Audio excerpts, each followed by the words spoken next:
is a great show. You're doing such a good job. I am? Oh, my God, it's a party. Seriously. Well, thank you. Thank you. I had a lot of fun with the monologue, but now let's get down to brass tacks, okay? Kangaroos. Did a donkey a rabbit? What up with it? They have a donkey face, but a rabbit hop. Oh, I see what you're saying. I had no idea where that was going. Scientifically, a donkey... I see. I don't know, maybe. I hadn't thought. We got a conclusive maybe. From the Australia. Now, you are from Australia, if you can't tell from the accent. And when you see your work, people wouldn't know that because you do such a great American accent. But you are Australian. Where did you grow up? On the Gold Coast. But I grew up in the hinterland part of the Gold Coast. Okay. The hinterland? Oh, that means like it's like, you know, I grew up on property. Okay. Fields and... Now, I know, I've been to, I don't support like this, like, I hate the stereotype. Like, everyone thinks, oh, you're from Australia. There are creepy, crawly, poisonous, venomous things all over the place. But are there creepy, crawly, poisonous, venomous things all over the place? I mean, kind of. It's not something you concentrate on when you're growing up, but yeah, I mean, there's tons of poison. I think there's like a large percentage of the poisonous snakes in the world reside in Australia, and spiders and... Wow. Sharks and... Have you, so you had, there's like sharks and poisonous spiders and snakes, a lot of dangerous creatures growing up. But it's fine. I mean, you don't, when you live there, you don't worry about it or think about it. I mean, they're there, but it didn't really seem like a big deal. Like, of 10 of your closest friends growing up, how many of them were killed by poisonous spiders and snakes? 7? No.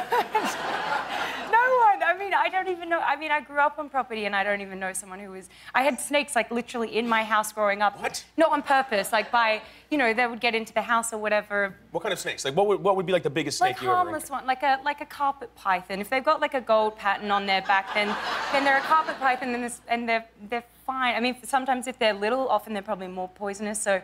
You kind of, like, get them out with a stick instead of picking it up, but... The stick? Yeah, like... You're like a stick? You keep a stick for a snake, a poisonous snake removal stick? Stick. Like, this one time I was, my mum came... I was in my bratty teen years, and my mum came in and said, oh, can you help me get the snake out of the house? And I was like, Mum, I'm really busy on MSN, like, no. And she was like, it's a big one, though, like, can you... And I was like, so busy, Mum, no. And then she, like, went away, and 10 minutes later, I was like, where's Mum? Oh, no. And that's when my mum got eaten. No, she didn't. She was fine. Oh, my God. No, but Terrifying. But I did after a while. I was like, wow, she hasn't come back in the house. And I went down and she's on the driveway and this python was huge and it wrapped its way, she tried to carry it out, it's wrapped its way up her arm and it's like trying to strangle her around her neck and she's trying to call out to me and she was like, ah, ah. Oh my gosh. And I like saw her and I was like, oh! And I knew from that point on, next time Mum asks you to help get the snake out of the house, just do it. Yeah. Don't be a brat about it. Just do it, don't be a brat. Just remove the giant snake from your mom with the stick. Use the stick method. But other than like instances like that, I felt no danger at all growing up in Australia. So, just completely shifting topics to like a more James Lipton-y kind of question. If you could have lunch with any celebrity, living or dead, would you take him to Outback Steakhouse?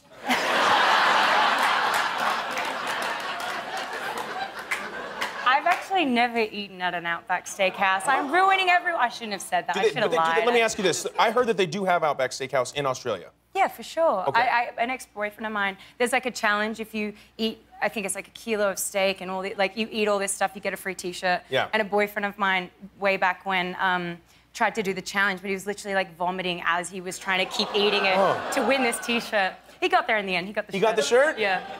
Dang. But he didn't get Margot Robbie, did he? Sorry, pal.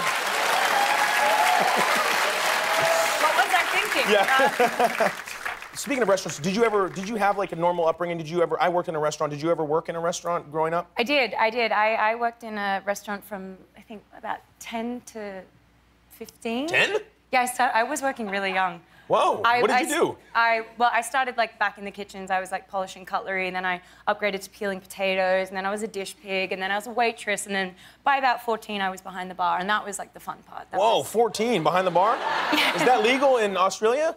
No, it's not. Oh. I don't know. Sometimes I'd be like giving someone a drink and they'd be like, yeah, 2 beers. Are you old enough to give me a beer? And I was like, do you want the beer or not? And they're like, well, yeah, so I got away with it. That's nice. No, it's not legal, it's not legal. It's not legal? Do you have... I don't think so. I wouldn't imagine. What's in a rum and Coke? It's a tough one. A lot of rum and a little bit of Coke. Are you more of like a beer person or like a whiskey person? Beer. Definitely a beer drinker. I want some beer. Can I get some beer? Anyone? Guillermo, can you bring us a couple beers? Is that how Yeah, sure. Works? It does tonight. You want a beer? Yeah, I'll have a beer. Yeah. There's a bar outside. When I come back, you're going to see the lovely Margot Robbie, and I have a beer. So don't go anywhere. Come right back. 4.8. How do I get a fair shot here? Because I'm up at 5 every morning working my ass off. Does someone want to just tell me to my face, you're never going to give me the scores I deserve? This is how it's done. Some of these girls have paid their dues. I don't give a I outskated them today. We also judge on presentation. Well, you know what? If you can come up with $5,000 for a costume for me, then I won't have to make one. Till then, just stay out of my face. Maybe you're just not as good as you think. Maybe you should pick another sport. Suck my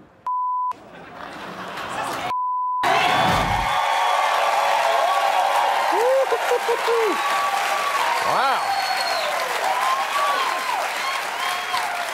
Now, I don't want you to spoil the movie. Does she end up sucking your Yeah, that's how it is. Oh, no, this could be good. That's actually one of the rare things that Tonya actually didn't say, but when she saw the movie, the real Tonya Harding, I mean, she was like, I loved that line. I wish I had actually said that. Oh, I love wow. it. Thank you. Thank you. Thank you. Thank you. That was so fun. That was amazing. Thank you, Guillermo. I actually have a party trick. I can open this.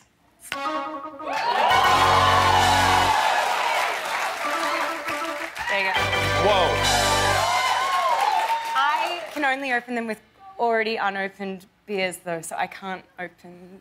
Guillermo, do you want one? Yeah, sure. I'll help you. I got one. Ah! I always prepare. This is amazing. Hey, Yeah. cheers. Cheers. Cheers to I, Tonya. Cheers, guys. Cheers. So, I'm curious about this because you made a movie about a real person, an infamous figure skater. I mean, she's Tonya Harding. Everybody, what's that like? Is she part of the process? Is she there on set? Did you meet her? How did that work? I met her. She wasn't a consultant on set. She wasn't. Our writer did a series of interviews with her. And then he did a series of interviews with Jeff Gillooly, and both their stories contradicted each other so much that he thought that was the best way to tell the story, to have all these unreliable narrators, right, you know, with contradicting storylines, and kind of let the audience decide for themselves how it happened. So I flew to meet her right before we started shooting, and other than that, she wasn't on set or anything. But we showed her the movie right before we premiered at Toronto. So, yeah. Do you think she's watching this right now? I don't know. I didn't think about that. If you are, hi, Tonya. What's up, Tonya Harding? What's up, Tonya? I liked the movie. I thought it was really great, and Thank you. I think you nailed the character of Tonya Harding. That's got to be an interesting and difficult thing to do, meeting somebody but then telling a story when there's so many conflicting perspectives on how this story went down. Now, the skating is off the chain. Like, how long did you train with the skating? I did a lot of training. I did maybe 4 months of training, 4 or 5 months. It was like 5 days a week, 3-4 hours a day. It was a lot. Damn, that's serious. That's serious. That is nothing, by the way, compared to what an Olympic level ice skater does. Did you skate with Tonya Harding? I didn't, but when I did meet her, she was so lovely when I met her. She was more worried about me than I was about her, and she was like, how are you going with the skating? And I was like, well, it's really, really hard, actually. And she was like, do you need any tip? Like, do you want me to help? We can go to the ice skating rink now. Like, do you have your skates with you? And I was like, well, they didn't let me bring them on the plane, so no. But, right. but you should have told her that you should have said that they were emotional support skates. I should have. And then you could have brought them on the plane. Yeah. I, Tonya is in theaters Friday. Margot Robbie, everyone. Thanks for watching. If you like that, subscribe to our YouTube channel for all the latest videos. And if you didn't, subscribe anyway. It's free. Who cares?